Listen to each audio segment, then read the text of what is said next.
भंडाऱ्याच्या तुमसर तालुक्यातील चिखला मॉल्सच्या कॅनरा बँकेत चोरी झाल्याचा प्रकार समोर आला होता। तब्बल 1.5 कोटी रुपयांची बँकेतील रोकड बँकेच्या सहाय्यक मॅनेजरनेच लुटल्याची धक्कादायक बाब समोर आली। या प्रकरणी भंडारा पोलिसांनी चिखला मॉल्स येथील कॅनरा बँकेचे सहाय्यक मॅनेजर मयूर नेपाले याला अटक केली आहे। त्याच्याकडून पोलिसांनी 96 लाखांची रोकड जप्त केली आहे। यासह या चोरीच्या रकमेसाठी वापरण्यात आलेली दुचाकी आणि चारचाकी वाहनासह मोबाईल व अन्य असा 1,07 लाखांचा मुद्देमाल पोलिसांनी हस्तगत केला आहे। स्वतःच्या अंगावर झालेलं सुमारे 90 लाखांचा कर्जाचा बोजा यामुळे मयूर नेपाले यांना पहाटेच्या सुमारास त्याच्या दुचाकीने येऊन बँकेतील सीसीटीव्ही कॅमेरे आणि DVR काढला। त्यानंतर मोठ्या बॅगमध्ये ही रक्कम भरून दुचाकीनेच नागपूरला गेला।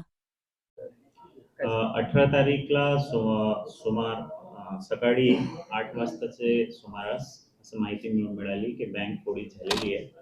बँकचे जे करन्सी चेस्ट राहते त्यामधून सुमारास 1.58 कोटी असा कॅश गेला होता।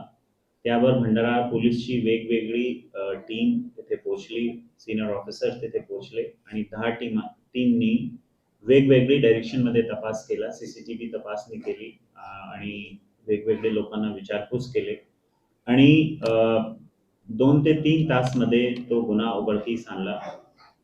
तपासामध्ये असं निष्पन्न झाला की बँकचे जे असिस्टंट मॅनेजर आहे त्या मॅनेजर श्री नेपाळे त्यांनीही हा केलेला आहे। ते एकटा बँकमध्ये आला 18ची रात्री।